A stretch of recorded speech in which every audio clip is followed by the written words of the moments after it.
Hey folks, how you doing? Watson's Wagons here. Yeah, I'm not working on any real military vehicles, but as you can see, I've got plenty of model military vehicles that I'm working on. Well, I haven't even started all of them, but I am working on a diorama, an M88A1 and an M1A1 Abrams, which will be depicted in a Desert Storm diorama with the turbine being pulled out of it. So I'm doing it for a friend of mine who was a mechanic over there. I was a tanker during Desert Storm, and but I love to build models. So let me turn the camera on and show you what I'm working on. Yeah, I have a model kit fetish.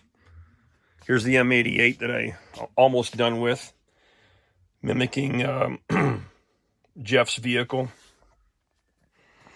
And here's the rye field all sprawled out in this work area. I want to show you what's going on with these instructions and something that they missed in this kit, or at least failed to mention. So I guess we'll just get on with it, okay? Here we go so far. So on page 23, section Y here, they're working on the engine, right? Getting the AGT 1500 put together. And what's happening is they're indicating these two mounting flanges for the final drives. This goes against the final drive that is not pictured in the instructions. So if you're going to display this engine outside of the tank, you're going to want to install the final drive. Well, I made that mistake and actually put both of these on the engine. And I kind of felt like something wasn't right, but I just ignored it and I did it anyways. Well, I'm displaying mine with the engine out of the vehicle. So here's the motor. Here's the turbine that I'm working on. And you can see here where the flange is on top. Now, if you look at your reference photos online, you'll see that white little half-moon flange is on the top side. And then if you look inside the engine compartment, the bottom flange is attached to the two final drives, and that's how it looks. And so what I did is I took a pin vise and I drilled 3 little holes here, and that's where the flanges bolt together. So when you set that engine down in there, those things are secured. But yeah, so moving on to the instructions. And some of you guys already know this. Even if you get to page 24, it is indicating to set the motor in, no final drives. See that? So there'll be, now maybe that area is totally hidden, and it probably is when the motor's sitting in there. But I think that's a big step that they missed in these instructions. For those of you that are wanting to display it outside. So if that's your deal, make sure that you take care of that, okay? Also, and I didn't do it early on, I had these 2 little mounting deals for the engine right here, which are not in the tank, and I need to somehow get those removed, flatten that area out. And the other thing the kit's missing there are some skid plates that go underneath the transmission there that are also painted white, and a couple of other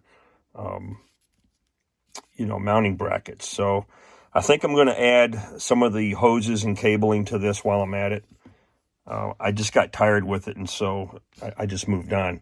And you can see here that I've scratch built the lifting hoist. Okay, I use jewelers, necklaces, and things like that, and made the shackles out of solder. So there you have it. I corrected my mistake, had to cut these off. I did do a little damage here, but it's going to be in a display case, so it'll be a good 10-footer. Yeah. Oh, we may as well continue the conversation. This kit, on the deck, the access panels for the air cleaners are molded on. The bitch plate that goes here is molded on, and same thing with the battery doors. So I have cut all of those out. Let me just lay these out for you. Okay, so here are the air cleaner doors, and then the back deck.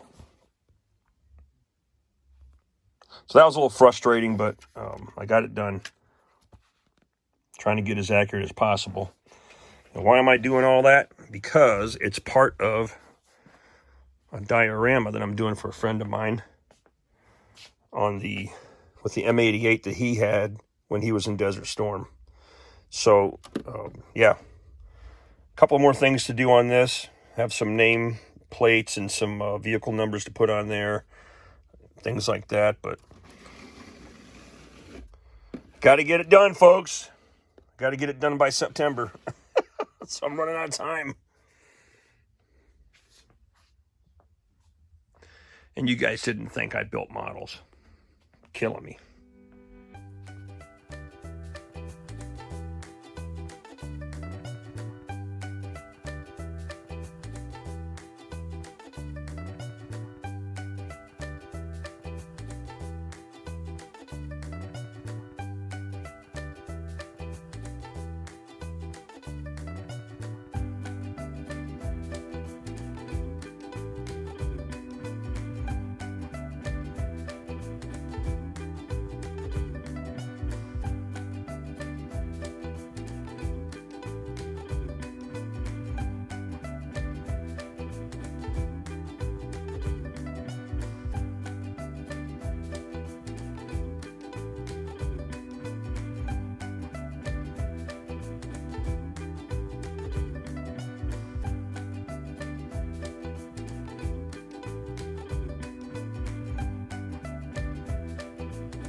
The only other thing that I wish that this model company did, because they put a lot of detail in this kit, and I really appreciate that. I'm telling you, because as a tank crewman myself, from 1987 to 1994, yeah, I'm 54 years old, so I'm a little crusty, but I appreciate this because I